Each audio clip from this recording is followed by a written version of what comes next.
Well, here's our winter weather. A lot of rain. It was windy, and it was cold rain.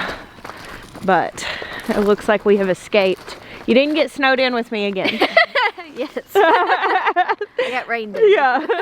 I called Jill last week and I was like, I feel like I should just let you know this since you're flying out here this weekend, that there is a chance of snow on Sunday. But from what I understand, it's just gonna fall. It's not really cold enough for it to stick, but everybody's really concerned here. I was like, maybe we should be concerned. But alas, they got snowed in at our house last year and had to stay a few days. That was when you lived closer though? Yeah, this one might have been a little tricky. You ready to do chores, sweet Maya? Yep, let's get it over with because it is cold and wet and gross. It's supposed to start snowing again and maybe a little more ice coming down. Really hope not. We got through the worst of it. I'm kind of hoping we keep power. I will say it did come down ice. It was a slushy rain. You know, it was like 35 outside, so it was above freezing, so it didn't do anything but melt when it hit the ground. I don't really know how much rain we got, but it was a lot. There's like a lot of standing water. So I could see how this would have been very problematic had it been cold enough to freeze it. Y'all look Noah organized. It's cute. Yeah, that was for when we were going to be out of town. We didn't end up going out of town. Right. I don't usually vlog this because I don't usually come get to do it with you.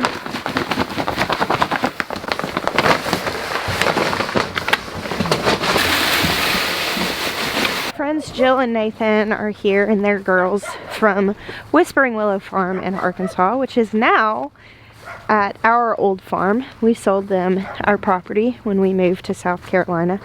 But they came out this weekend and we've been having a really nice visit.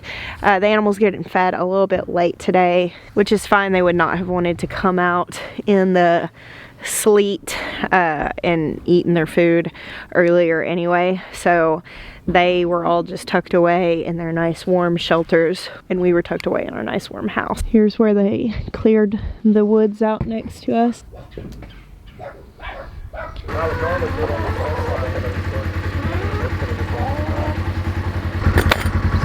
They look kind of sad, huh? Hey, Gabriel. What do you think about that weather? Gabriel was snuggled up in the barn with the goaties, but he doesn't mind it raining. He just doesn't think much of it raining and cold. Hey, girls. Hello, goaties. Hey, Ness. Some of these girls are starting to look really wide. We'll be kidding in about 7 weeks, so we still got a ways to go. So I did not put Hope separate from Honey last night. We just didn't milk this morning and I left Honey on because we're currently working in the barn and we don't have the stanchion set up yet. So I'm still milking her out in the field, and they were able to get under the cover of the barn, but we don't have it set up where I could separate Honey and keep Hope in there. And I just didn't want to risk it actually being like a heavy sleet and leaving her out under cover. I would rather her be able to be safe from that. But she's coming to get her breakfast. Look at them. Look at this parade. Helen's gonna push you with her head, Nathan. She's a little bit of a strong-willed woman. She knows what she wants. Look at her. Okay, pick me up and get me. You gotta stop, Mike. I can't stop, they'll eat the food. Up to the right side.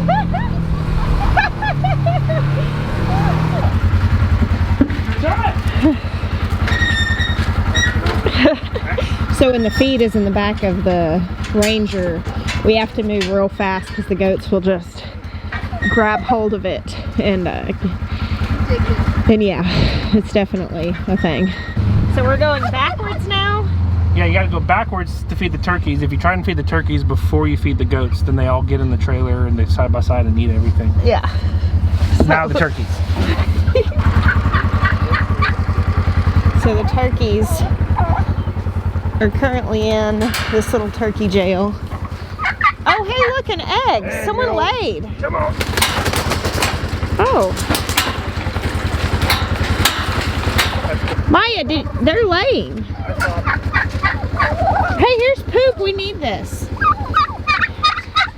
Nice. The other day, Maya came in and said, I got a whole bucket of chicken poop. And I said, where from? I said the chickens.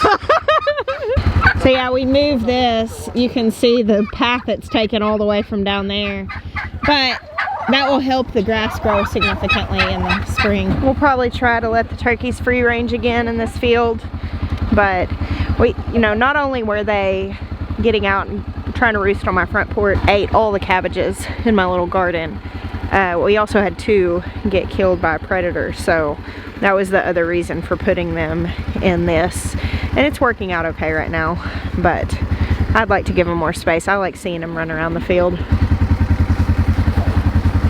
Here's hoping I don't make a pocket omelet out of that. Turkeys are seasonal layers. That's the first turkey egg I've gotten in a long time. And you can eat them like chicken eggs, but I typically, like, I'd like to hang on to them and hatch them. I just don't know that that's going to be an option right now. So I'll probably just eat those. Jill, you just carried around Well, some eggs. you pawned them off on me, so I wasn't actually working.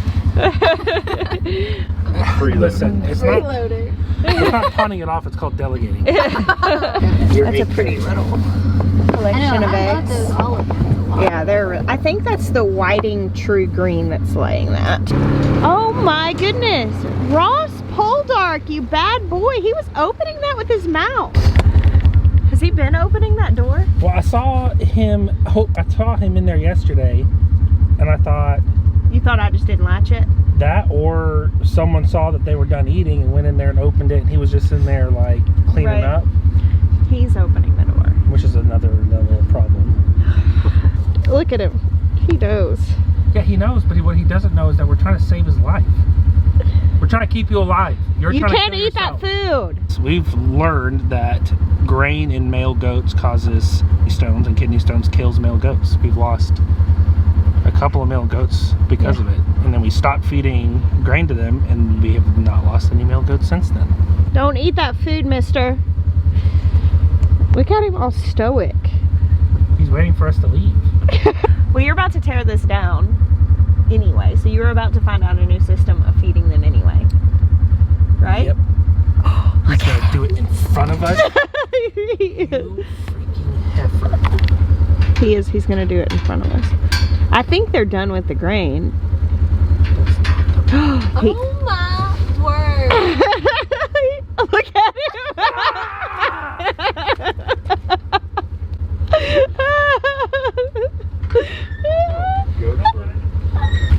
What'd you do? I did something where it puts pressure on the lock so he won't be able to turn it. You got it figured out? He's not gonna be able to get it? Okay. I've tried something that I think he might deter him long enough for us to either get back over here after we feed the pigs, or the girls will have long enough to finish eating the grain. Yeah. It's so muddy up here. So one of the things that we've been talking about lately, like Maya and I have really been discussing this year, like the immediate things we want to do, the steps we want to take to get more to our goal of how we want to farm, which is going to be more regenerative and pasturing and stuff. We just don't have the infrastructure in place right now. And one of the top things that we're going to be doing is processing about 6 of these full-grown hogs. And that's going to be over the course of the next couple of months, few months really. And in doing that, we're going to get them off of this pasture area, reseed this, and let it rest. And in the future, this pond is primarily going to be for like ducks and geese, and then if we have a pig that's farrowing, we'll use this kind of like small area, and then as the piglets get bigger, let them out. But that's not going to be a permanent pig place. That was really just one, that pond needed repair.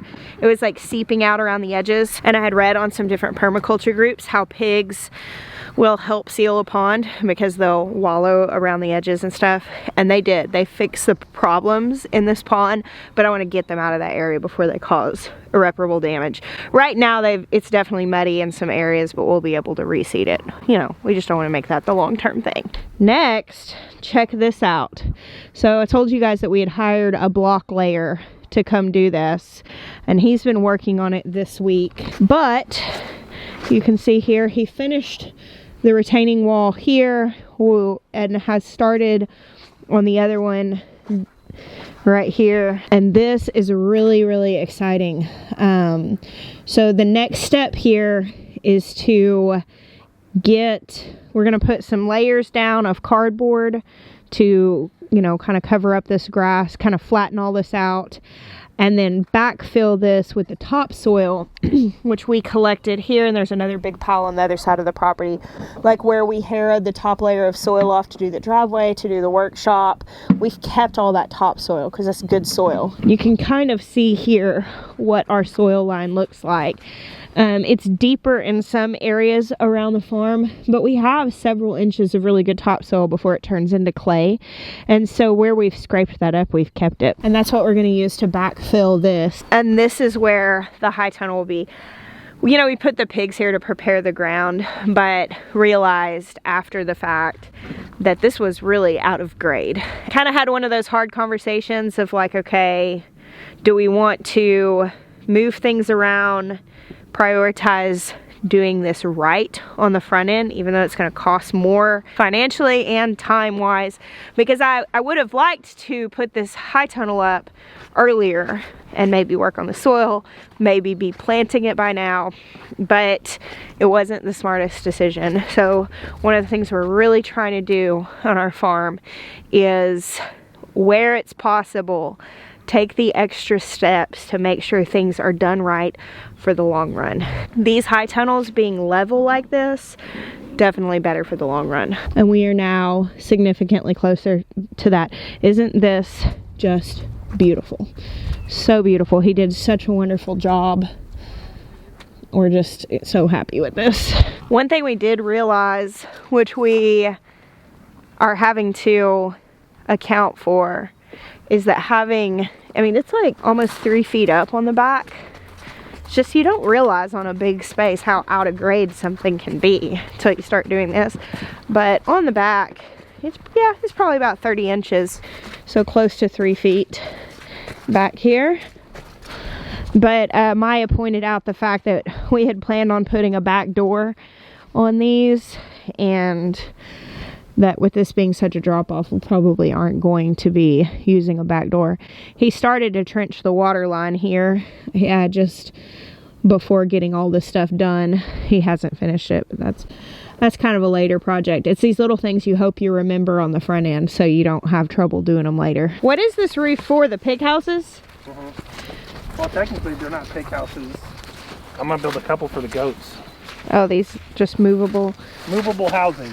Yeah. Permaculture housing. That storm came with a lot of rain and a lot of wind. Jill, you said the wind woke you up this morning? Yes, it was so loud. Yeah, it was very loud. Yeah, I bet a lot of people are eating French toast today with all their eggs and bread and milk. That's true. They had to run to the store yesterday and there wasn't like a single cart to be had, and everybody bought out all the eggs and bread and milk. Snow days or not, you make your French toast with your snow supplies. You putting some more hay in here? I'm just gonna drop it in the trough. When we tear this barn down, can we scrape like the top 10 inches off the ground? I mean, we would be foolish if we didn't. There's so much manure right where we're sitting right now. I know. And all in that barn. Oh, you know what we could do? We could have the kids help. They love scooping manure. We're doing a compost classes next weekend. We have a friend coming up from Florida to teach it. He teaches permaculture and he's going to teach a compost class here, and that's why we've been collecting chicken poop. But I am in compost mine because when you're doing this much space, it's just not feasible trying to bring in bought compost. We got to start making our own soil to keep this sustainable. Tori, did you just stand in the rain, little lady? She does. Maya said she looks like a wet rug, and it's kind of true. They live down the road. So while I wasn't super concerned about the threat of winter weather this weekend, because the forecast said that it was going to be like at least 40 every day, which is 4 Celsius. Like, it was going to be enough over freezing that I just wasn't really concerned about us getting a lot of winter precipitation that would actually cause issues.